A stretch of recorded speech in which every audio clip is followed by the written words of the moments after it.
Olá, meus queridos, sejam muito bem-vindos ao nosso congresso de estudo, de apreciação da obra do glorioso Santo Tomás, um dos maiores teólogos da nossa igreja, não é? Todo congresso a respeito dele é pouco, e com certeza você tem prestigiado as palestras dessa semana e tem visto a riqueza que há na teologia de Santo Tomás. Eu fui incumbido de tratar com vocês um pouco da pneumatologia de Santo Tomás, ou seja, a teologia do Espírito Santo em Santo Tomás. É claro que você já deve ter percebido que tudo em Santo Tomás é muito. Qualquer assunto que ele trate demanda tempo e, obviamente, que num congresso cada conferencista tem um limite de tempo para fazer a sua exposição. Então, obviamente que eu não vou poder aqui esgotar a pneumatologia em Santo Tomás. Eu quero apenas fazer alguns acenos, coisas importantes, acredito eu, que são próprias de Santo Tomás e que reverberam na doutrina católica como um todo. Você deve saber que a teologia, ela é a ciência da fé. Ela tem por objeto aquilo que a revelação traz. Os teólogos têm a função de estudar, aprofundar, sistematizar os objetos da fé. E o magistério, por sua vez, magistério da igreja, os romanos pontífices e os bispos em comunhão com eles ao longo dos séculos, vão apreciando o debate teológico e, no transcurso do tempo, vão colhendo desse debate aquilo que eles entendem por sistematização mais adequada daquilo que de fato é revelado. E na medida em que o tempo transcorre, algumas teologias vão se tornando dogmas de fé, verdades de fé.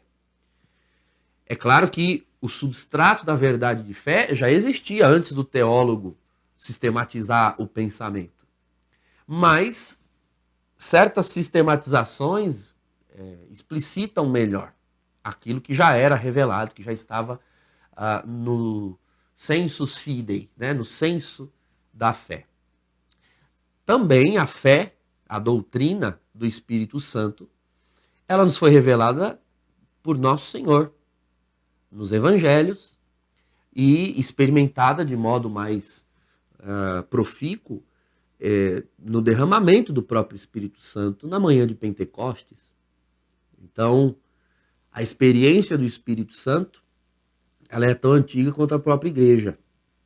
E, no transcurso dos séculos, muitos teólogos foram fazendo apreciações teológicas sobre a pessoa do Espírito Santo. Jesus mesmo nos revelou a Trindade. Agora, o pensamento sistematizado a respeito dessa matéria de fé, ele foi progredindo e chegou assim ao seu ápice, se tornou dogma enquanto tal, no Concílio de Constantinopla. O grande agente, o grande defensor da teologia do Espírito Santo no Concílio de Constantinopla foi São Gregório Nazianzeno, um dos padres capadócios. Naturalmente que ele bebe de uma obra anterior a ele, o Tratado do Espírito Santo, de São Basílio Magno, ou Basílio de Cesareia, como alguns dizem. E o conteúdo daquele tratado foi apreciado através de São Gregório Nazianzeno no Concílio de Constantinopla. Estou falando do século IV. Tomás de Aquino conheceu as obras desses santos padres, Conheceu também o Tratado do Espírito Santo de Santo Ambrósio, não é? Então, conhecendo o conteúdo desses santos padres, ele teve a perspicácia de dar a sua contribuição e de aprimorar a teologia deles. Por uma razão de tempo, aqui no nosso congresso, um limite cronológico que nós temos, eu fiz uma opção para expor a vocês um conteúdo sobre o Espírito Santo em Tomás de Aquino. Lá na questão 36 da Suma Teológica, que está aqui ao lado, Na questão 36 é que Santo Tomás trata da pessoa do Espírito Santo em si, em 4 artigos. Tá? O primeiro artigo, sobre o nome Espírito Santo. Por que esse nome é dado à terceira pessoa da Trindade? O artigo 2 trata justamente sobre a processão do Espírito Santo, se é do Pai ou do Filho. Né? Você se lembra daquela querela da Filioque, no século XI, que ocasionou o cisma dos ortodoxos orientais e os católicos ocidentais, ou seja, se o Espírito Santo procede só do Pai pelo Filho ou se do Pai e do Filho. Então, é sobre isso que ele vai tratar no artigo 2. A questão número 3 é sobre a mesma processão, mas se o Espírito Santo procede do Pai pelo Filho, como os ortodoxos defendiam, né? O Espírito, para eles, não procede do Pai e do Filho, mas sim do Pai pelo Filho. E o 4º artigo é sobre se o Pai e o Filho são um só princípio do Espírito Santo. Portanto, arrematando o que ele já disse nos 2 artigos anteriores. Justamente por isso é que eu vou explicar apenas o artigo 1 e 2, tá certo? Por uma opção aqui metodológica e do nosso tempo no Congresso. Vamos tratar só dos 2 primeiros por essa razão e também porque existem detalhes no 3º e no 4º artigo que reivindicam um pouco de conceitos prévios, tá? Que estão nos artigos anteriores, né? Aliás, nas questões anteriores da Suma Teológica, que nós não vamos ter tempo aqui de rever, certo? Tudo na Suma Teológica é dividido dessa maneira. Você tem questões e dentro das questões, artigos. Então, a questão 36 trata da pessoa do Espírito Santo em 4 artigos. Questões anteriores trabalharam, por exemplo, a pessoa do Filho, a pessoa do Pai. Então, você precisa conhecer um pouco das questões anteriores para entender artigos da questão 36. Como os artigos 3 e 4 são sobre detalhes de processão, não é? Ou seja, uma vez que procede do Pai e do Filho, se é pertinente falar em procede por, se o Pai e o Filho são um único princípio do Espírito.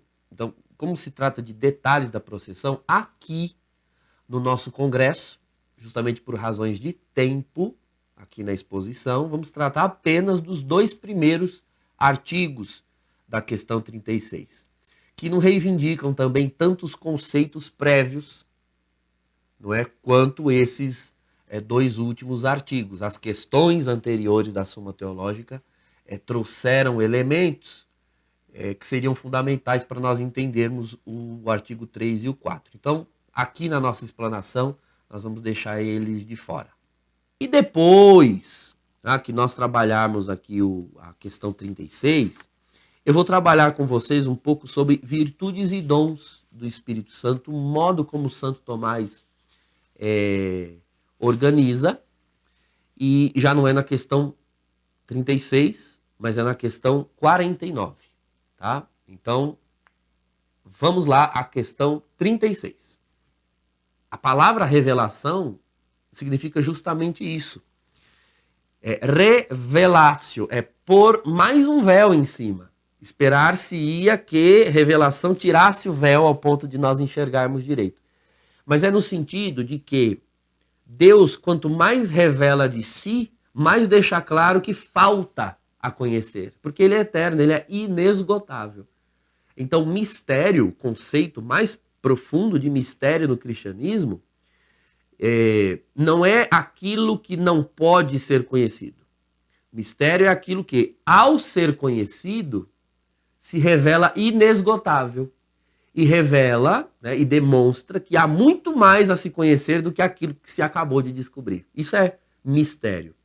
Então, quando Deus diz a Moisés, eu sou aquele que sou, repare que ele está falando muito mais de um adjetivo seu do que se substantivando, né, dando um nome.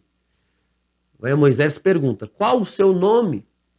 Né, para que eu possa dizer em nome de quem eu estou indo a Faraó. E Deus diz, eu sou aquele que sou. Sou o que sou. É quase se Deus dissesse, eu não tenho nome. Não nesse sentido de definição, nome que me defina, como você, Moisés, está pretendendo, né? Da forma que você deseja. A expressão hebraica, Yahweh, né? Eu sou aquele que sou, por conta das sucessivas traduções bíblicas, foi sendo entendido como um nome definitivo ou definitório. Mas ele não foi dado por Deus dessa forma. Né? Ele não é um nome nesse sentido, como um substantivo próprio. Mas não é um nome em si mesmo. Não é? É um adjetivo, ou seja, uma qualidade de Deus. É aquilo que Deus é e não o modo como ele quer ser chamado em si mesmo. Então, Tomás de Aquino deixa claro que as pessoas da Trindade não têm nomes próprios. O que elas têm são relações entre si, né? Relacionamentos entre si, que acabam dando a cada uma dessas pessoas um nome relativo. Entende? Então, a primeira pessoa da Trindade, ela não tem um nome. O que ela tem é uma relação com a segunda e a terceira. E a relação que ela tem, primeira pessoa, a relação que ela tem com a segunda e a terceira, dá a ela um nome relativo, ou seja, um termo pelo qual nós denominaremos essa primeira pessoa, que remete à relação que ela tem com a segunda e a terceira. Por isso, nome relativo, por causa da relação. Então, a primeira pessoa da Trindade é chamada a pessoa fontal, porque as processões da Trindade são a partir dela. Né? O Filho procede do Pai, é gerado pelo Pai. E a segunda pessoa gerada pela primeira. Então, a terceira pessoa é expirada. Expirada por ambas. Então, a primeira é sempre uma pessoa fontal. Como ela é, entre aspas, fonte, lembre-se, não fonte cronológica, mas uma fonte eterna, ou seja, ela sempre foi fonte e nunca houve um tempo, um instante em que o Filho e o Espírito não fossem gerados e expirados. Como a pessoa é fonte, nós damos a essa primeira pessoa a nominação Pai, no sentido de que é próprio do Pai gerar. Embora a primeira pessoa da Trindade não gere da mesma forma como os pais humanos geram. Porque o pai humano possui anterioridade cronológica em relação ao seu filho. E na Trindade não se dá assim. Então o termo pai é atribuído à primeira pessoa da Trindade de forma analógica. Não é? Porque tem esse limite. É óbvio que a primeira pessoa da Trindade, então, não é pai como são os pais na Terra. É pai em sentido analógico. Ou seja, houve um tempo em que o pai existia e o filho não. Isso aqui na Terra, nas relações humanas. Mas na Trindade não é assim. Nunca houve um tempo em que o filho não existisse. Então, o pai é pai, mas é pai de forma relativa.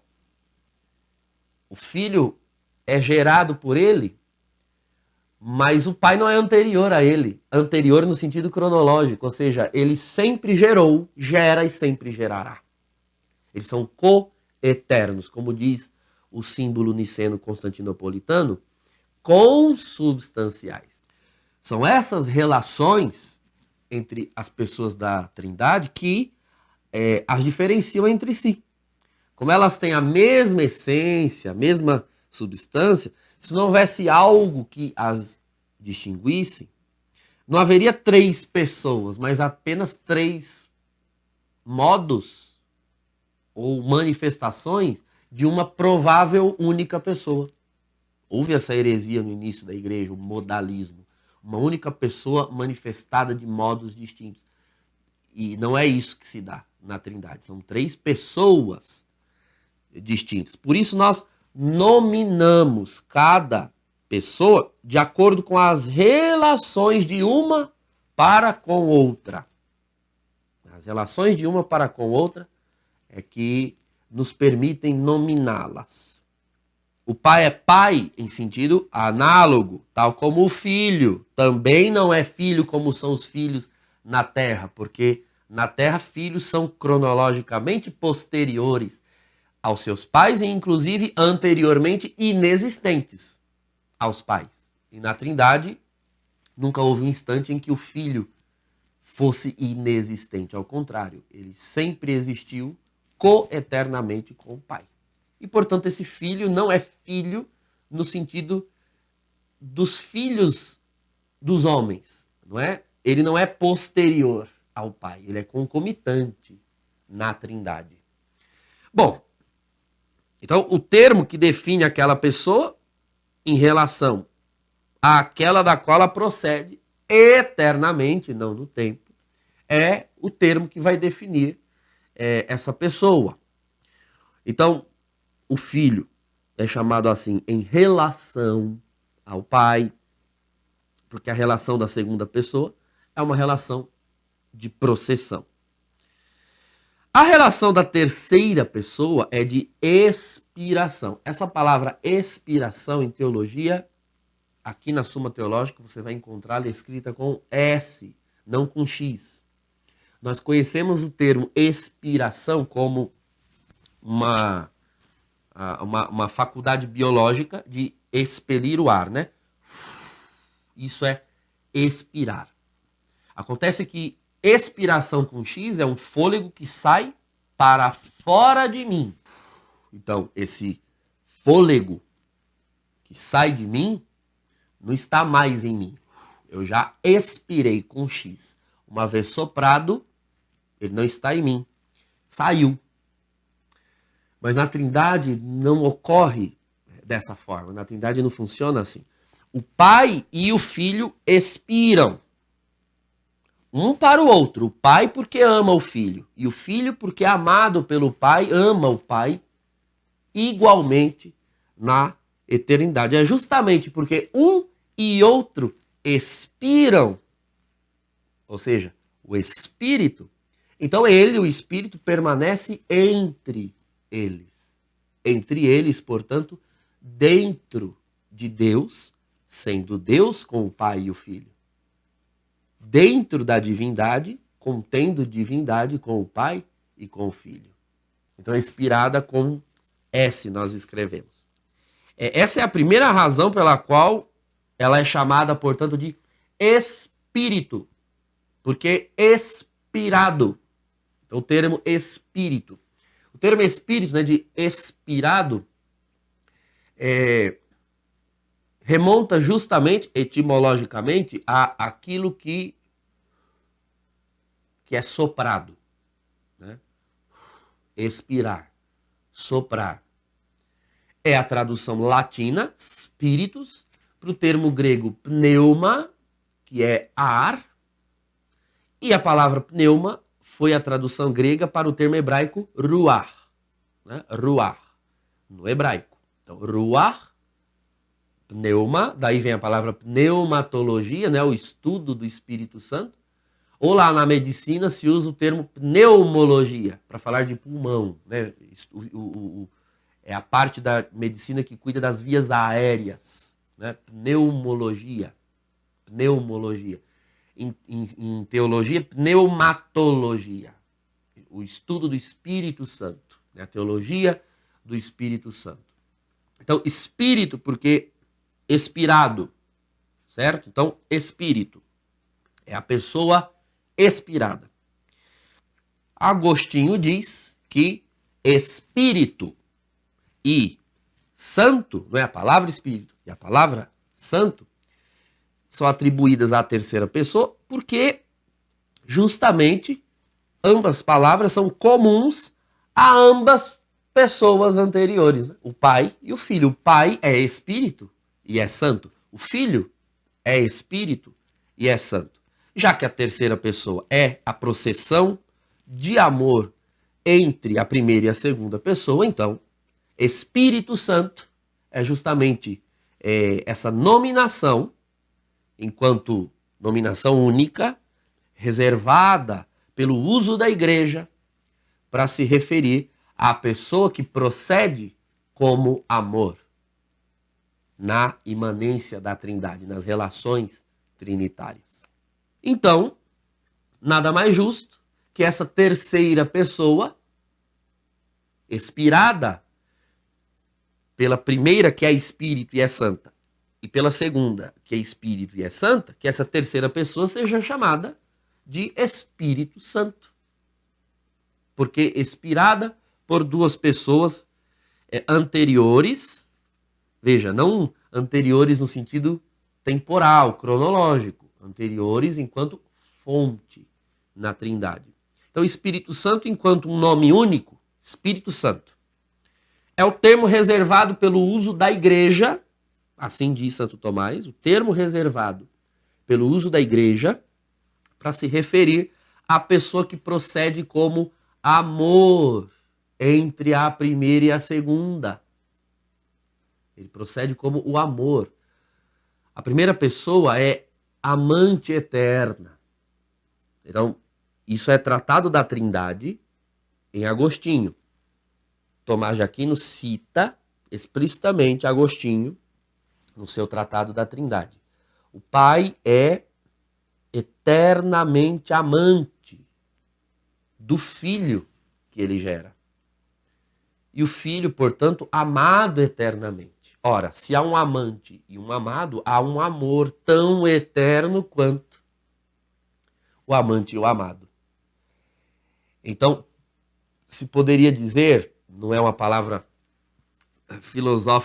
filosoficamente muito tomista, mas vocês vão compreender, o Espírito Santo é a eterna síntese do Pai e do Filho. Eterna. Eterna síntese entre o Pai e o Filho. Se o Pai é santo e é Espírito, e se o Filho é santo e é Espírito, é pertinente, então, chamar a terceira pessoa de Espírito Santo. É disso que tratou aqui o início do artigo 1 da questão 36, sobre a nominação do Espírito Santo.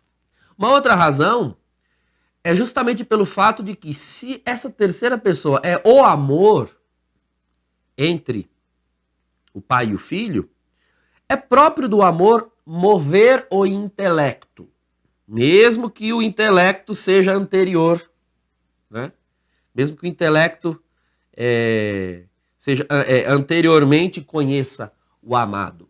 Então, nas questões anteriores, estamos falando da questão 36, Tomás de Aquino explica que a segunda pessoa da Trindade é justamente, de forma analógica, o intelecto do Pai. É o conhecer do Pai. Então, o Pai conhece e, ao conhecer, ama. Não há um amor sem antes conhecimento. Então, o conhecer divino, ou seja, o Filho, é anterior na Trindade. Estou falando em termos eternos. Né? Anterior na Trindade, o Filho, em relação ao Espírito.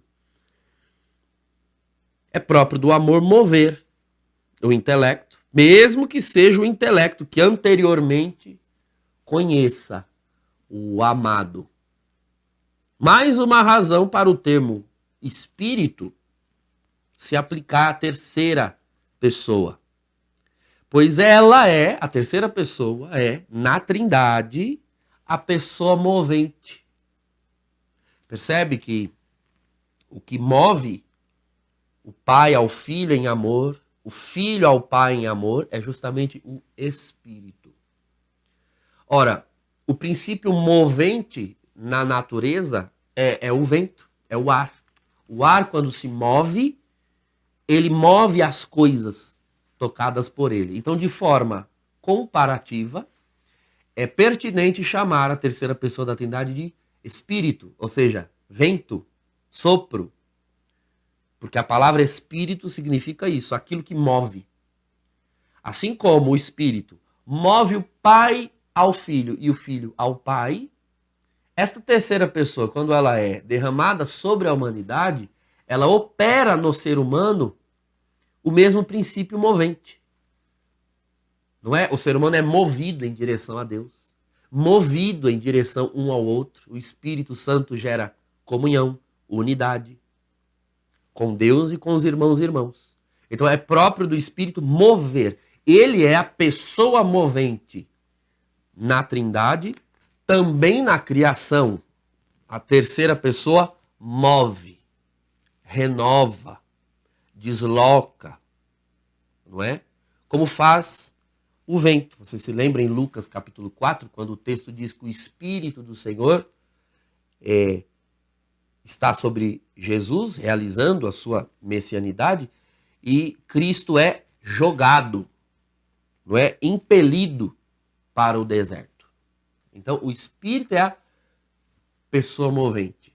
Por isso esse termo Espírito, soprado, movido, como faz o vento. Então, é a tradução, né, é o termo analógico, não é? Lembre-se disso.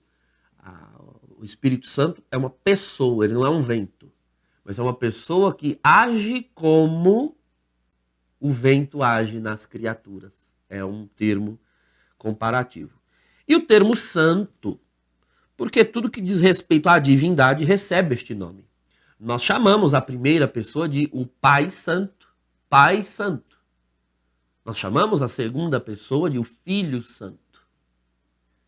Então, nada mais justo do que chamar a terceira pessoa de Espírito, porque é movente, e Espírito Santo. Isso confere a ele a igual divindade entre pessoas. Lembre-se sempre disso, quando nós falamos, nos referimos à Trindade, nós usamos esses termos, pessoa fontal, pessoa anterior. Nunca coloque nesses termos, embora eles sejam advérbios de tempo, nunca coloque a noção de tempo. Quando eu digo que o pai é anterior ao filho, é anterior, mas não cronologicamente. É anterior enquanto fonte.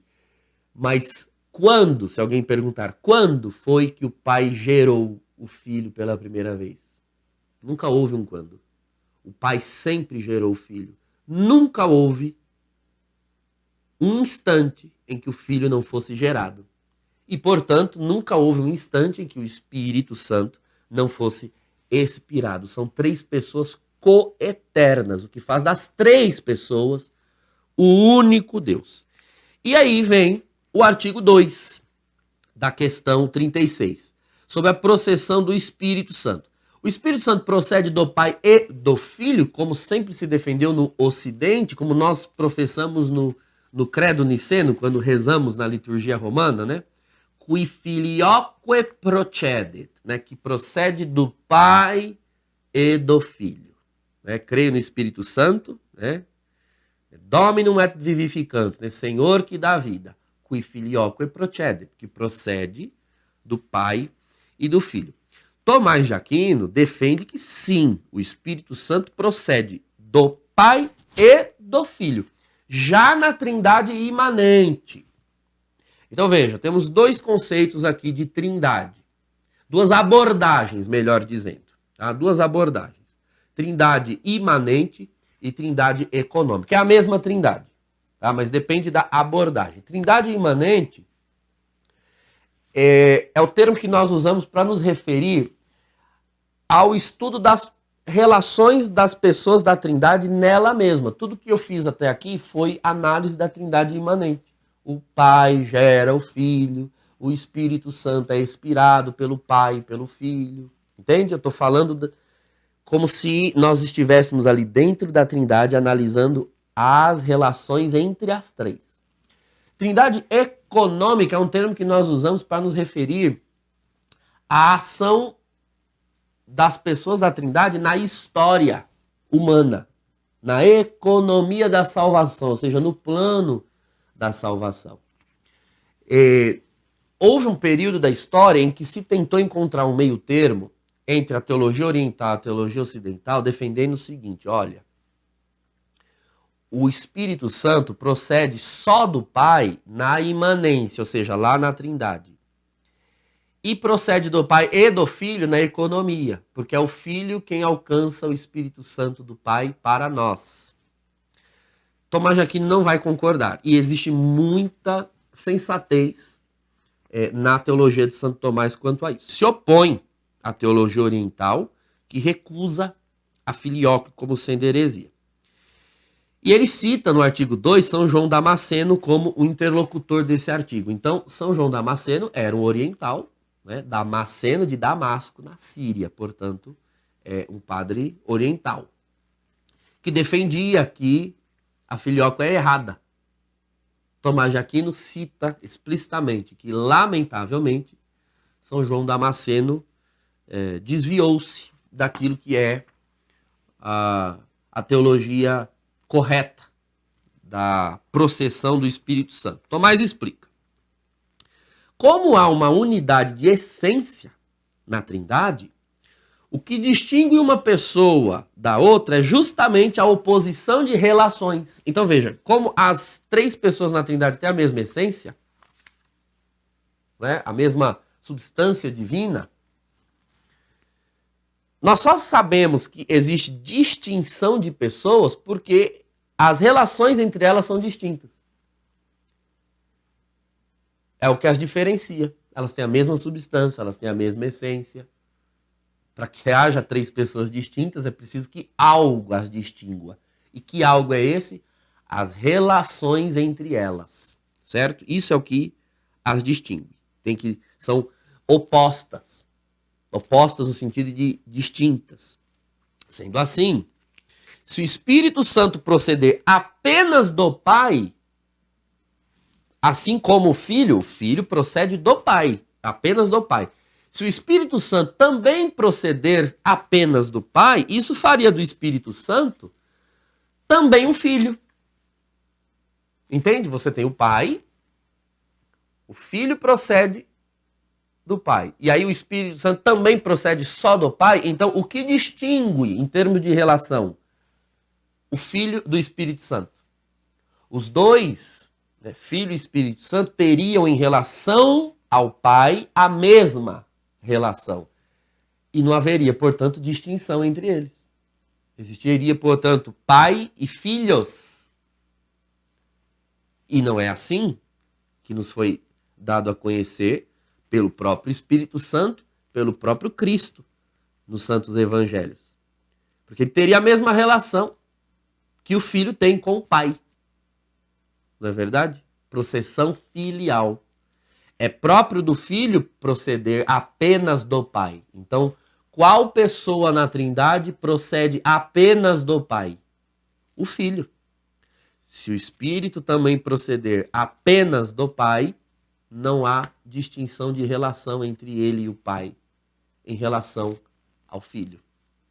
É próprio do Pai gerar apenas o Filho. Um outro fator é que o amor está numa ordem posterior ao intelecto. Então, mais uma vez, Tomás recorda, né, que o Filho, a segunda pessoa da Trindade, procede como intelecto do Pai. Daí a expressão verbo, né, o verbo de Deus. O Pai conhece. E o conhecer do Pai é o Filho. Conhecer. Entende? Conhecer é o verbo imanente de Deus. Fazer é o verbo econômico de Deus. É o mesmo verbo. O conhecer de Deus e o fazer, né, e o faça-se em Deus são o verbo. Né? O Espírito Santo procede como vontade. Então, o Pai, quando conhece, ama o conhecer. Então, a processão filial na Trindade é anterior ao amor. Não é assim? Porque o amor é posterior ao conhecer. Eu conheço e ao conhecer eu amo. Em Deus é assim. Deus conhece a si mesmo. Pai e Filho. Deus conhece. Pai, Filho. Ao conhecer, ama. Espírito Santo. Então o Espírito procede como vontade, volição, amor em Deus. E a vontade só é possível se antes entre aspas, porque é antes não no tempo, mas na eternidade, se antes há alguém pré-concebido a ser amado. E este amado, por sua vez, é a razão de ser do surgimento de um amor. Então, o amor é um terceiro movimento na Trindade. Porque é assim nas coisas. É assim no ser humano. E lembre-se que o ser humano é a imagem, é o reflexo perfeito de Deus. E há atributos divinos que nós conhecemos por analogia a observar como funciona no ser humano. Então, o amor é o ato terceiro. Pode até ser quase simultâneo, mas são movimentos distintos e o conhecer é anterior. Então, pai, conhecer, filho, amar o filho e o filho amar o pai. Terceira pessoa. Então, logo, o Espírito Santo procede do pai e do filho. Se não há um filho, não pode haver um filho amado. Filho amado. Filho, segunda pessoa, amado, porque há um amor, um movimento entre a primeira e a segunda pessoa da Trindade. Santo Tomás explica, muito interessante essa fala dele no artigo, Santo Tomás explica que cada concílio da igreja escreve o símbolo, né, as suas conclusões, tendo em conta o erro que nele está sendo combatido. Então havia em Nicéia o arianismo a ser combatido. Tendo em vista o arianismo, o símbolo niceno escreveu, né, que o filho é consubstancial ao pai, gerado, não criado.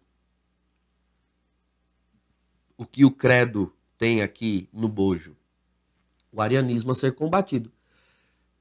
Quando houve o concílio de Constantinopla, o que estava em jogo ali? A divindade do Espírito, não a processão. Então, o concílio escreve: creio no Espírito Santo, Senhor que dá vida, procede do Pai, e com o Pai o Filho é adorado e glorificado. Quando se dizia procede do Pai, porque o texto original em grego diz procede do Pai, não diz procede do Pai e do Filho. Mas quando se diz que o Espírito procede do Pai, não se está excluindo com isso que proceda do Filho também. Entende? Porque se procede do Pai e do Filho, é óbvio que procede do Pai.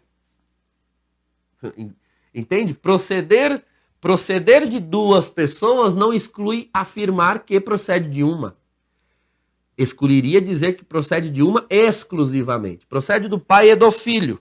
Então ele procede do Filho? Sim, porque é do Pai e do Filho. Procede do Pai? Sim, porque procede do Pai e do Filho. Então, como os que negam a processão do Pai e do Filho ainda não existiam no século IV, não houve necessidade de expor explicitamente esse ponto. Por isso, não entra filioque no texto do símbolo niceno-constantinopolitano. Mas, se você for pesquisar lá no Catecismo da Igreja Católica, quando se fala da processão do Espírito Santo do Pai e do Filho, lá na nota de rodapé, há uma consideração, citando para você textos que anteriormente ao Concílio de Constantinopla já se rezava a filioque nas igrejas do Ocidente. Então a filioque não é uma invenção do século XI. Ela já era parte da fé. Diga-se de passagem, era parte da fé de toda a cristandade, inclusive do Oriente. No Oriente, começou a surgir a ideia de que o Espírito Santo não procede do Pai e do Filho com o nestorianismo de Teodoreto. Tomás de Aquino cita isso. Então, nestorianismo já é do século V. A filioque já existia antes. Mas não existia, né, o nestorianismo não existia no período de Constantinopla. Justamente por isso, não houve necessidade de explicitar na letra do símbolo niceno-constantinopolitano a processão do Pai e do Filho. por parte do Espírito Santo. E, infelizmente, né, São João Damasceno segue o nestorianismo de Teodoreto, assim afirma Santo Tomás. Bom, o que vier nos artigos posteriores é uma forma de aprimorar o que nós dissemos até então. Agora, eu quero ir para um segundo assunto, né, que está lá na questão 49, da questão 49 em diante, que são as virtudes e os dons do Espírito Santo, porque é um tema que nos é muito caro. E a sistematização, a explicação do que é cada dom, do que de fato são os dons do Espírito Santo, como nós conhecemos hoje, quem faz essa apreciação é Santo Tomás. Então vale a pena nós falarmos sobre esse assunto. Na questão 49, Tomás trata dos princípios internos do ser humano, que são as potências, ou seja, todo ser humano tem capacidades internas e externas. Internas, o intelecto, não é? A razão, a memória, o apetite, a volição, são potências internas. E as potências externas, os sentidos, né? Ver, ouvir, degustar, né? O tato, o olfato, etc. Potências externas. Então nós temos potências e os hábitos, que nada mais são do que o uso repetido dessas capacidades. Então eu tenho capacidades internas e externas. Eu vou usá-las. O uso repetido que eu escolher fazer gerará em mim um hábito. Hábito é um ato repetido. Então, eu tenho uma potência interna, pensar. Se eu começo a pensar sempre em algo, este pensar sempre é o hábito de pensar. Entende? É o ato da potência repetido. Tudo que de bom o ser humano pode vir a fazer, natural ou sobrenaturalmente, Tomás de Aquino chama de hábito bom. Então existe o hábito mau, que é o vício, e o hábito bom. No plano natural, os hábitos bons podem se tornar virtudes. Então, aqui Santo Tomás concorda plenamente com Aristóteles, que na obra Ética Nicômaco escreve sobre isso, né? O ato repetido se torna um hábito. O hábito mau é um vício e o hábito bom é uma virtude. Tomás de Aquino aprimora. O hábito bom redunda em dois possíveis tipos de virtude. A virtude intelectual, ou seja, quando você exercita positivamente, né, hábitos bons com as potências internas, o pensar, o refletir, o desejar, né, os apetites. Então, você adquire virtudes intelectuais. Quando você realiza positivamente hábitos bons com as potências externas, você adquire virtudes morais. Virtudes intelectuais, virtudes morais. Até aqui, ele vai na esteira aristotélica. Tá? Mas, Santo Tomás dá um salto. Ele difere de Aristóteles no seguinte: Santo Tomás não reduz os hábitos bons ao termo virtude. Porque Aristóteles simplifica. Todo bom hábito é virtude. Então, Tomás de Aquino diz o seguinte: virtude são justamente atos bons. Mas os atos bons que podem ser atingidos pela razão natural. Um ser humano, pela razão natural, ele pode alcançar um nível de bem, que são os bons hábitos, portanto, as virtudes. Mas Aristóteles não conhece o Espírito Santo, não conheceu o Espírito Santo. Humanamente, naturalmente, eu sou capaz das virtudes. Mas, se o Espírito Santo, se a intervenção da graça, pelo derramamento do Espírito Santo, somar-se às minhas potências internas e externas, eu serei capaz de algo mais do que apenas as virtudes. As virtudes são boas, ele concorda com Aristóteles. Mas, com a intervenção da graça, ou seja, com a intervenção do Espírito Santo, os hábitos bons podem se tornar, em primeiro lugar, virtudes, né? São as chamadas virtudes cardeais. Então, fortaleza, temperança, prudência. As virtudes cardeais que nós já conhecemos. Essas virtudes cardeais é até onde um ser humano pode chegar naturalmente. Sobrenaturalmente, com o auxílio do Espírito Santo, o ser humano pode adquirir virtudes teologais, ou seja, que estão acima das cardeais, virtudes teologais, das quais ele vai falar na questão 62 da Suma Teológica. Virtudes teologais, depois os dons do Espírito Santo, os dons infusos, dos quais ele vai falar na questão 68. Depois, bem-aventuranças, das quais ele falará na questão 69.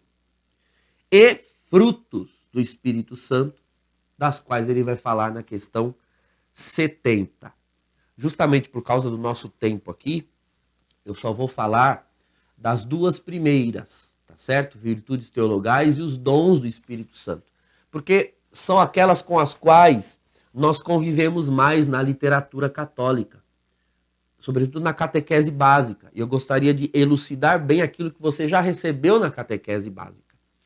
Nós já recebemos o conhecimento de que pelo batismo nós angariamos pela graça virtudes teologais, fé, esperança e caridade, e com o sacramento da unção com o óleo do crisma, o sacramento da confirmação, nós somos enriquecidos com os dons do Espírito Santo, os 7 dons do Espírito Santo. Como funciona, em termos de dinamismo espiritual, na nossa alma, a ingerência das virtudes teologais e dos dons do Espírito Santo? Bom, Tomás de Aquino vai nos explicar. O objeto das virtudes teologais, fé, esperança e caridade, são o próprio Deus.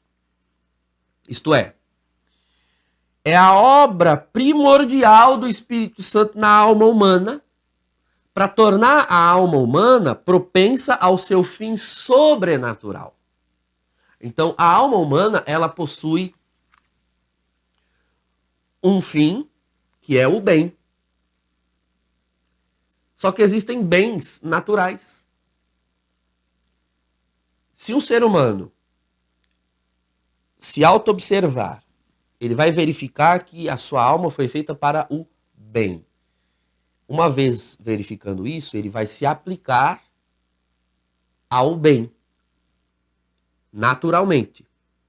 Ao se aplicar naturalmente ao bem, o grau mais alto a que ele pode chegar são as virtudes cardeais. Entende? Tornar-se uma pessoa justa, justiça, temperança, fortaleza e prudência, que são as 4 virtudes cardeais. Agora,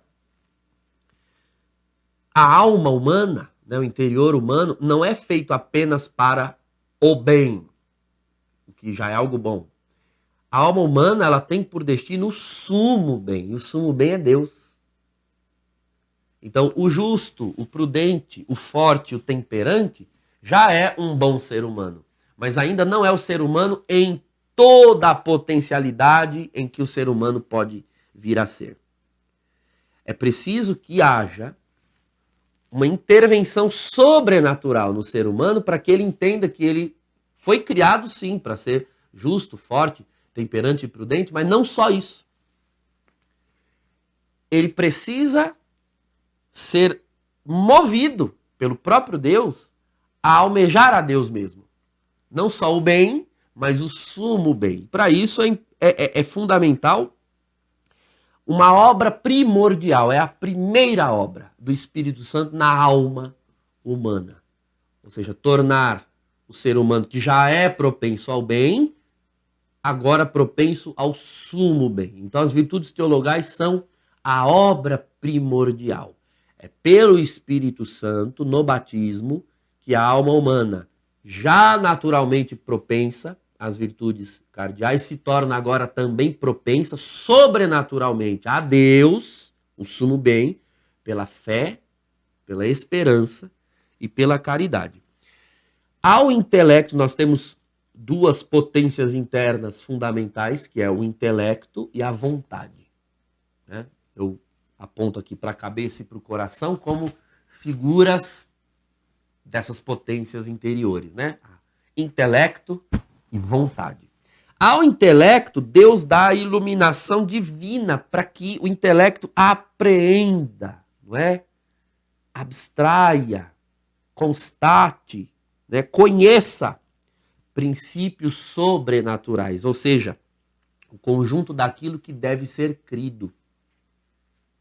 É a virtude da fé. Ou seja, aquilo em que eu devo crer, aquilo em que eu devo acreditar para alcançar o sumo bem. A fé revelada, a fé da igreja, a fé nas escrituras, a fé na doutrina. Isso é dom. Uma pessoa não chegaria às conclusões da fé revelada por Deus apenas com a razão natural, justamente porque são conclusões reveladas. Se são reveladas, foram dadas por Deus e não alcançadas pelo ser humano.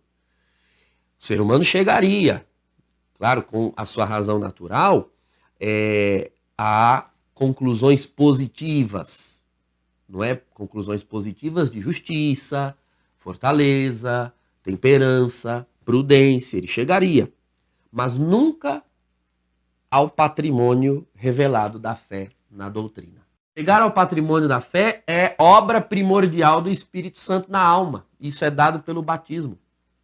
É a virtude teologal da fé. Então, o dom da fé é a obra primordial do Espírito Santo dada à razão. À vontade são dadas as outras duas virtudes. Deus faz a nossa vontade desejar o seu fim último. Fim último esse, que já foi revelado na fé. Então, ao receber na mente, na razão, a virtude da fé, ou seja, a fé revelada, eu descubro, nesta fé revelada, que eu fui criado para a vida eterna. Para uma vida que não está neste mundo, a qual eu jamais chegaria à conclusão se não tivesse sido revelada a minha razão, pela fé. Então, eu conheço uma vida eterna pela razão, e ao conhecer eu começo a desejá-la. Entende? Esse desejo, por fim, conhecido, né, eu conheço o meu fim último, que é o céu, a vida eterna, habitar o santuário divino, ver a Deus face a face. Eu conheço pela fé, sem nunca ter visto e nem tocado. Já parou para pensar nisso? Nós desejamos um fim que nunca foi visto ou tocado, empiricamente. Então, isso não é natural, isso é sobrenatural. Bom, então, conhecer a vida eterna é um dado de fé.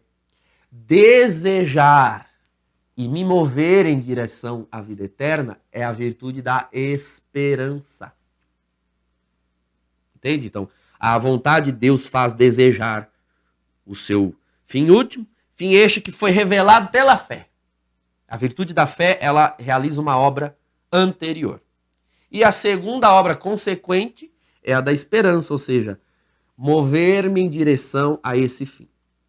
Na medida em que conhece a Deus, né, que a alma conhece a Deus pela fé, né, a razão iluminada pela fé, e se deseja terminar sua vida nele, movido pela esperança, o indivíduo vai gradativamente se unindo cada vez mais a esse Deus. Essa união gradativa, né, conhecendo a Deus pela fé, desejando a Deus pela esperança, vai gerando uma união. Esta união perfeita se chama caridade. A caridade é a virtude última, porque só ela permanecerá. Quando finalmente aquilo que a fé me revelou for alcançado, aquilo que a fé revelou e que é desejado pela esperança for alcançado, então já não haverá mais necessidade de iluminação da razão pela fé, porque finalmente eu teria alcançado, e nem movimento da vontade em direção a esse bem, porque eu já o teria alcançado. Então, fé e esperança cessarão e restará apenas a caridade. Paulo fala sobre isso na primeira carta aos Coríntios, no capítulo 13. Perceba, então, que as virtudes teologais, elas nos põem num caminho, num vislumbre. Eu vislumbro, ao receber fé, esperança e caridade, eu vislumbro um longo caminho em direção a Deus, me unindo cada vez mais a Ele, em direção aos objetos da fé, que eu vou esperando com a minha vontade e conhecendo cada vez melhor pela fé. Elas não são recebidas, portanto, para se bastarem. Então, fé, esperança e caridade são fundamentais. Sem elas, o indivíduo não se põe num caminho de vida sobrenatural. Por outro lado, ninguém se põe num caminho para ficar no caminho. É preciso que, na medida em que se progride nesse caminho, que se recebe o vislumbre, né, elas são recebidas, e é importante que esse caminho vá sendo, ao longo da vida, enriquecido. Então, as virtudes teologais devem ser enriquecidas, não suprimidas, obviamente, mas enriquecidas. As virtudes teologais, me ocorre uma comparação, né? É como se elas fossem um baú. É fundamental ter o baú. Mas se tem o baú para encher de tesouro. Então não dá para encher de tesouro, não dá para acumular tesouro sem ter um baú. Mas também, de que adianta ter um baú se não para encher de tesouros? Entende? Então, virtudes teologais reivindicam um enriquecimento. E de Santo Tomás vai dizer para nós que existem 3 conjuntos de riquezas que vão ser, que vão aderir às virtudes teologais. As virtudes teologais serão enriquecidas com 3 conjuntos de riqueza. Então, o primeiro conjunto são os dons. O segundo conjunto, as bem-aventuranças. E o terceiro conjunto, os frutos. O primeiro conjunto, que são os dons, Tomás de Aquino chama de riquezas proféticas. Dons, riquezas proféticas. Bem-aventuranças, riquezas evangélicas. Frutos, riquezas apostólicas. Por que esses nomes? Nada muito sofisticado, teologicamente. São apenas nominações. Os dons ele chama de riquezas proféticas porque os dons são citados no profeta Isaías, no capítulo 11. Bem-aventuranças, riquezas evangélicas, porque são citados nos evangelhos de Mateus e Lucas. Né? Mateus 5 e Lucas 7, as bem-aventuranças. Frutos, chamados de riquezas apostólicas, porque citadas pelo apóstolo Paulo em Gálatas 5. Então, justamente por isso essas nominações dadas por Tomás. Dons, riquezas proféticas, porque citada pelo profeta. Bem-aventuranças, riquezas evangélicas, porque citadas nos evangelhos. E frutos, riquezas apostólicas, porque citadas pelo apóstolo numa das suas cartas. Como o nosso tempo já vai avançado, eu vou falar apenas sobre os dons, ou seja, as riquezas proféticas. Veja, as virtudes teologais, elas são dons no sentido de que são dados. Tá? Então alguém pode perguntar, mas as virtudes teologais também não são dons? Por que nós não chamamos de dons teologais, e sim de virtudes teologais? Então, elas são dons no sentido de que são dados, né? Porque uma das definições de dom é aquilo que é dado. Mas a definição de dom possui algo além desse conceito de dado, doado. São dados a pessoas movidas por Deus. Entende? Ora, antes de receber as virtudes teologais, o indivíduo ainda não é movido por Deus, e sim pela razão e pela vontade natural. Então, sem as virtudes teologais, um ser humano ele pode ser movido para o bem, mas não necessariamente para Deus. As virtudes teologais, elas encontraram um coração com uma disposição diferente daquela que os dons vão encontrar. Entende? Então, recebida a virtude teologal, o indivíduo é alguém movido sobrenaturalmente por Deus. Então, aqui está o indivíduo. As virtudes teologais, quando chegaram, encontram o indivíduo naturalmente propenso ao bem, mas não naturalmente propenso a Deus.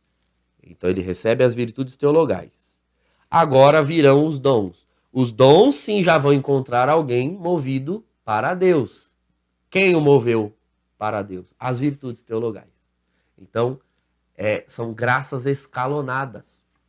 Então, uma das características do dom é inerir numa alma propensa a Deus. As virtudes teologais não são dadas a pessoas propensas a Deus. Elas são propensas ao bem, mas não a Deus ainda. São elas próprias, as virtudes teologais, que tornarão a alma propensa a Deus. Uma vez propensa a Deus, agora elas têm condições os indivíduos têm condições de receber os dons. Então, dons são dados a almas já munidas das virtudes teologais. Então, antes de receber as virtudes teologais, o indivíduo se encontrava nessa situação. Agora, tendo recebido a virtude teologal, o indivíduo é alguém sobrenaturalmente movido a Deus. Então, os dons encontram na alma já uma disposição superior à disposição que as virtudes encontraram. Não é? Então, Santo Tomás chama os dons do Espírito Santo de instintos do Espírito Santo para ser mais perfeitamente movido por Deus. Mais perfeitamente movido por Deus. A razão enriquecida pela fé, lembra? A razão é enriquecida pela virtude teologal da fé. Então, esta razão que possui a fé vai receber 4 dons: sabedoria, inteligência, ciência e conselho. Esses 4 dons são dados à razão. Então, repetindo, razão enriquecida pela virtude teologal da fé receberá 4 dons. Ou seja, a fé teologal serão dados 4 dons: sabedoria, inteligência, ciência e conselho. E a vontade, lembra-se que a vontade foi enriquecida pela esperança e pela caridade. Então, a alma enriquecida pela esperança e pela caridade, pela potência do apetite, não é? A potência do apetite humano, cheia de esperança e caridade, receberá 3 dons: fortaleza. Veja, segundo Isaías, lá no capítulo 11, seriam apenas 6 e não 7. Se eu ler aqui para você, Isaías 11, ele diz assim: um renovo sairá do tronco de Jessé, e um rebento brotará de suas raízes. Sobre ele repousará o Espírito do Senhor, Espírito de sabedoria e entendimento, Espírito de prudência e de coragem, Espírito de ciência e temor do Senhor. Veja, 6 na lista. Seriam 6 e não 7. O dom da piedade, ele surge na lista como um 7º dom por causa da tradução da Escritura. Então, quando o texto de Isaías foi traduzido para o grego na Septuaginta, a palavra piedade, ela aparece 3 vezes no versículo 3. Ela aparece 2 vezes no versículo 3. Porque o versículo 3 diz assim: sua alegria se encontrará no temor do Senhor. Veja, o temor do Senhor já foi citado no versículo 2. Vou ler de novo. espírito de prudência e de coragem, espírito de ciência e de temor do Senhor. Sua alegria se encontrará no temor do Senhor. Veja que o temor do Senhor aparece 2 vezes. Então, cita-se o temor do Senhor 2 vezes. No texto da Septuaginta, ao invés de citar temor 2 vezes, troca-se no versículo 3 a palavra temor do Senhor por piedade. Então são dons gêmeos, vamos assim dizer. São 2 lados de uma mesma moeda. E acrescentou-se então, ou usa-se dizer 7 dons do Espírito Santo, justamente para que se remonte ao número 7 enquanto figura de perfeição. Deus derrama os dons de forma perfeita. E o Espírito que enriquece com os dons, por sua vez, é uma pessoa perfeita. Então, temor e piedade são os 2 lados da mesma moeda. Nós vamos ver isso adiante. O primeiro dom, então, são 4 dons dados à razão. O primeiro dom é o dom da inteligência. Nós temos já uma inteligência racional. Isso é fato. Pela fé, pela virtude teologal da fé, nós ainda temos um conhecimento limitado de Deus e desse mundo. O dom da inteligência é o dom que nos faz progredir no conhecimento dos mistérios da fé. Então, dom da inteligência é um dom do Espírito Santo que me faz entender os mistérios da fé como Deus os vê. Coisas relacionadas à fé. Então, um dia, você já crê pela fé, por exemplo, que Deus é trindade. Você recebeu isso pela fé, você crê isso com o seu coração. Mas você há de convir que, embora nós saibamos que Deus é trindade, pela fé, pela virtude teologal da fé, nós temos dificuldade de compreender melhor. E aí um dia você, ouvindo uma pregação, vem um entendimento de como essa relação com a Trindade. Talvez, enquanto você ouviu o início dessa aula hoje, veio uma clareza e você entendeu melhor as relações das pessoas na Trindade. Essa clareza que você recebeu foi a atuação do dom da inteligência. Você já crê pela fé que a Virgem Maria é concebida sem pecado. E aí um dia, rezando o terço, meditando os mistérios, ou ouvindo uma homilia na solenidade da Imaculada Conceição, de repente, você entende de um jeito diferente? Com certeza você já fez essa experiência. Você sabe de coisas porque a fé te ensina, mas você não tinha um entendimento mais profundo. E de repente, um dia, lendo, estudando, ouvindo, vem aquela iluminação, dom da inteligência. Ou seja, como Deus se vê e como Deus vê os mistérios, você começa a ver. Você tem a visão dele a respeito daquele mistério. Isso é o dom da inteligência. Agora, em seguida, virá o dom mais excelente. A inteligência, o dom da inteligência, ele justamente abre esse caminho para que você entenda melhor. O dom da sabedoria nos faz, no momento em que eu conheço pela inteligência o mistério de Deus, eu começo a amar esse mistério. Amar e desejar o mistério. Desejar a providência de Deus. Aqui que está, irmãos, o sábio no Espírito Santo, ele sente o sabor de Deus onde ninguém mais sente. Daí a palavra sabedoria vem do latim sapere, que significa saborear. Quando eu tenho o Espírito Santo, eu saboreio, é a graça de saborear como Deus saboreia aquilo. Vou dar exemplos. A vontade de Deus nem sempre é entendida por nós. Nós precisamos do dom da inteligência para entender. Sabe, irmãos, quando nós passamos, principalmente uma cruz muito pesada, quando nós bebemos um cálice muito amargo, a gente não consegue entender. Tanto o que Deus faz como o que Deus permite. Porque tem coisas que Deus não faz, mas ele permite. Ou seja, é a vontade, existe a vontade ativa de Deus e a vontade permissiva de Deus. Só o dom da inteligência é que me faz entender a vontade de Deus, ativa ou permissiva. No momento em que eu entendo pelo dom da inteligência, é o dom da sabedoria que vai me fazer sentir sabor naquilo. Sentir sabor na providência. Amar a vontade de Deus. Por mais dolorosa que ela tenha sido, se é vontade de Deus, eu começo a amar. Eu sinto gosto, entende? Quem não tem o dom da sabedoria, entende, mas não saboreia. É capaz até que tenha o dom da inteligência, né? Entende, mas não vai amar. Vai se irritar contra Deus, vai se revoltar. E é o dom da sabedoria que me faz sentir o sabor. É verdade, tem sabor aqui. Tem razão de ser. Veja, razão de ser, inteligência. Amar, sabedoria. Depois vem o dom da ciência, que é o terceiro dom.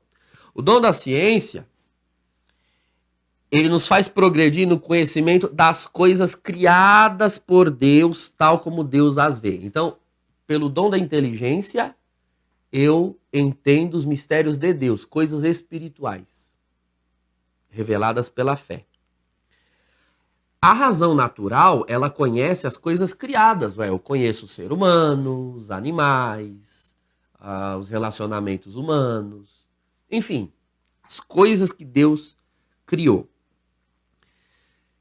E é com o dom da ciência que eu sou capaz de compreender qual é o propósito de cada uma das coisas criadas. Principalmente qual é o propósito do ser humano. Afinal de contas, o ser humano é criado, é uma criatura. A ciência, ela nos revela a verdadeira natureza das coisas. Entende? Eu começo a observar o mundo, né? O ecossistema, os animais, o corpo humano. Né? Para que tudo isso foi criado? Qual é o destino último?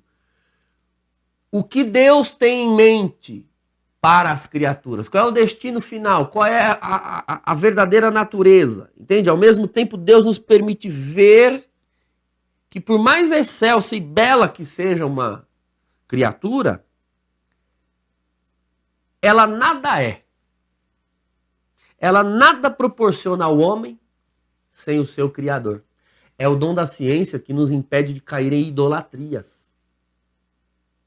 Veja, por exemplo, poderia dar vários exemplos. Pegue o exemplo que eu vou dar e maximize, transfire para as outras criaturas. Nós temos vários apetites em nós, criados por Deus. Então, o apetite, né, de comer, de dormir, de reproduzir, o apetite sexual. No mundo erotizado como nós vivemos, percebe-se a beleza e o prazer que há no apetite sexual. Só que se você tem o dom da ciência infusa, você começa a ter de forma bem patente, bem clara, que esse prazer e essa beleza que há na sexualidade humana tem um propósito criado por Deus. E eu começo, assim, a admirar, me encantar, ou até desejar viver essa sexualidade, mas com o propósito divino para aquilo. Como Deus sonhou aquilo. E não como os instintos, né, desviados pelo pecado original, os instintos concupiscentes, me levariam a viver. Entende?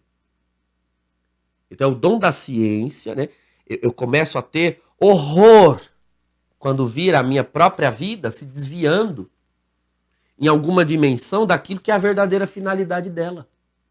Eu começo a ter horror. Porque eu não fui criado para isso. O mundo não foi criado para isso. Você não foi criado para isso. Você começa a ver qual é a verdadeira natureza, o verdadeiro destino das coisas. Isso é o dom da ciência que revela. E o último dom do Espírito Santo dado à razão, dos 4 dados à razão, é o dom do conselho. O dom do conselho, ele é o dom que nos faz compreender perfeitamente uma atitude a ser tomada, uma decisão a se tomar. Veja, o dom do conselho, ele enriquece aquela virtude teologal natural da prudência.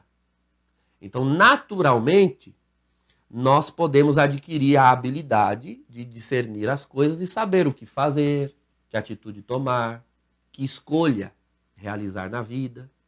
O dom do conselho é um dom do Espírito Santo dado para que eu tome as atitudes, não movido apenas pela razão natural do bom discernimento, que é a prudência, mas movido pelo Espírito Santo.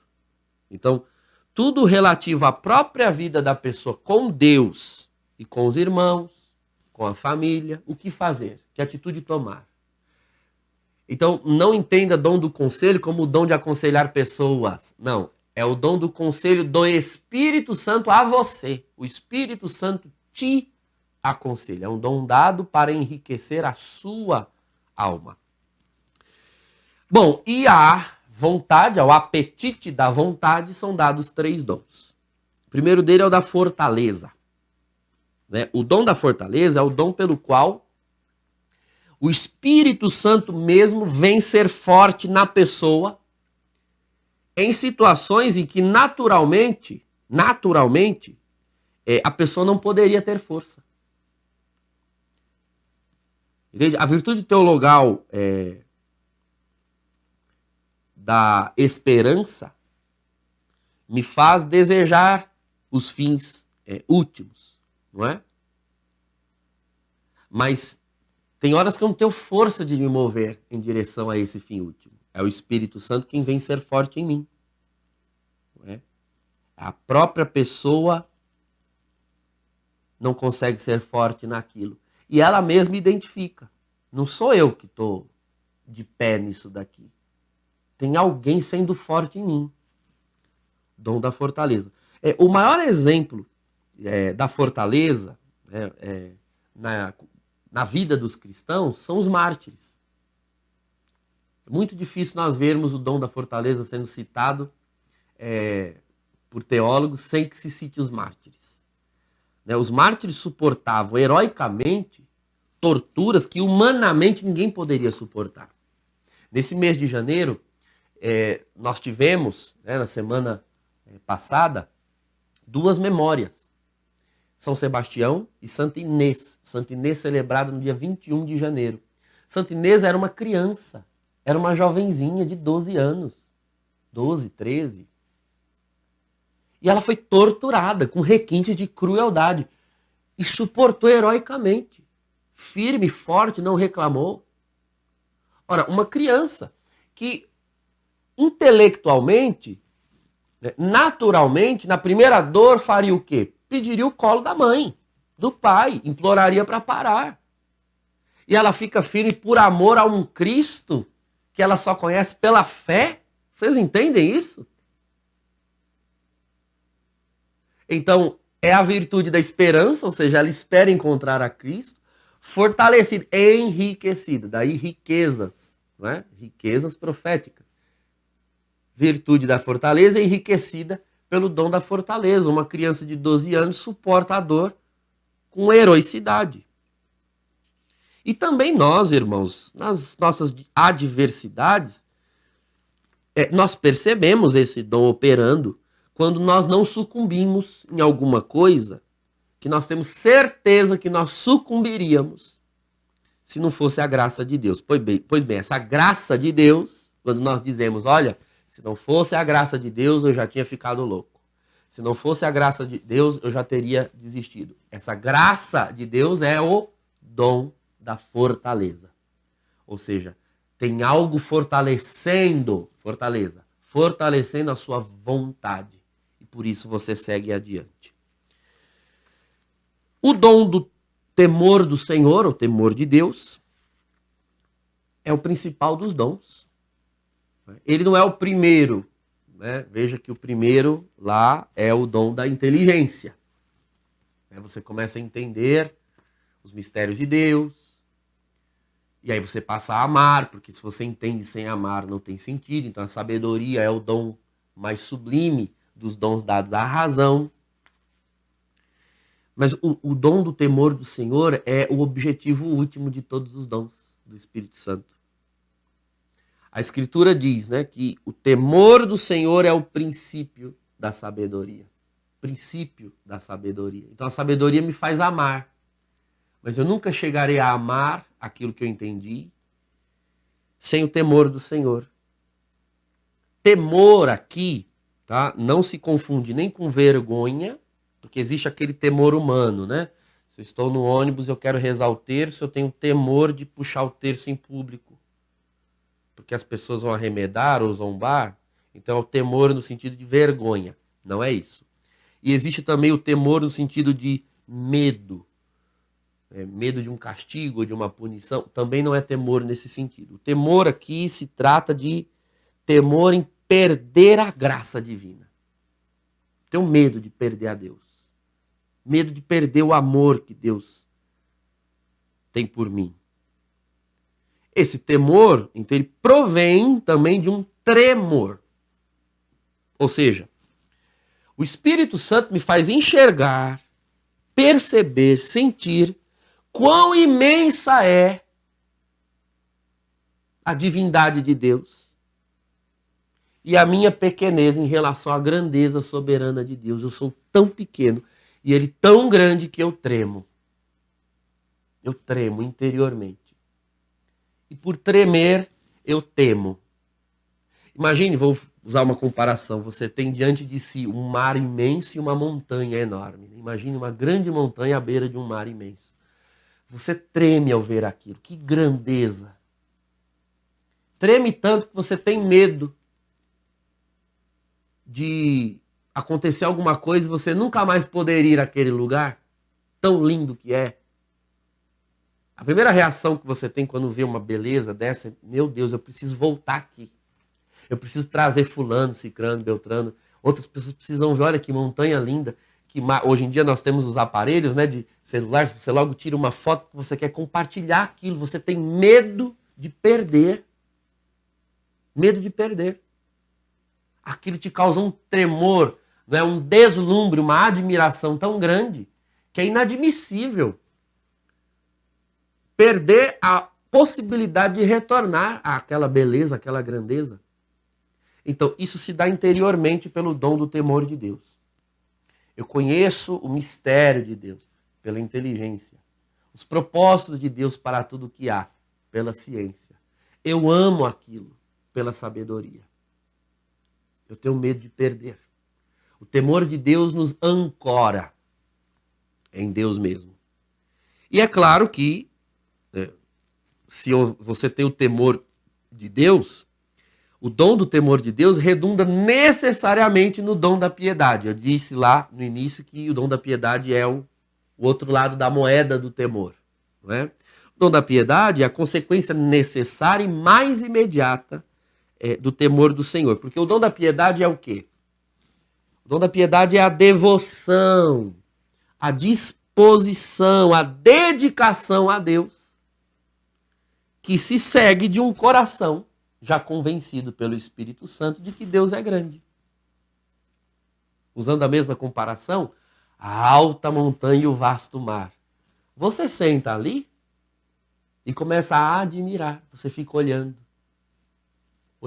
reconhecendo aqui dentro, como é grande, como é lindo, como é maravilhoso. Pois bem, quando o Espírito Santo revela a você a imensidão do amor de Deus, a altura do mistério de Deus, então você começa a ter dedicação àquilo. Prestar culto a Deus. Adorar a Deus. Louvar a Deus. Isso é o dom da santa piedade. Não é? Um coração já convencido pelo Espírito Santo de que Deus é grande, de que sua providência tem controle de tudo, e isso se mantém firme em nós, sobretudo, nos períodos de aridez. Quando nós não sentimos, não experimentamos, naqueles períodos de questionamentos diante da vontade permissiva de Deus, como os dons do Espírito Santo, da inteligência e da ciência me fazem enxergar, eu não arredo o pé. Eu não perco, portanto, a propensão ao culto, à adoração. Bom, esses são os dons do Espírito Santo, essas são as virtudes teologais. Este é o Espírito Santo e é chamado de Espírito e Santo pelas razões já descritas aqui por Santo Tomás. Espero que eu tenha ajudado você a compreender então um pouco da teologia do Espírito Santo em Tomás. Eu convido você a tomar a Suma Teológica em algum outro momento e reler a questão 36, a questão 49 e leia as questões subsequentes, porque elas vão aprofundando esses dois fundamentos que nós demos aqui, a pessoa do Espírito Santo e a obra do Espírito Santo. Que Santo Tomás de Aquino interceda por todos nós, para que obtenhamos cada vez mais profundidade nas virtudes, nos dons, nas bem-aventuranças, nos frutos, como assim Deus deseja.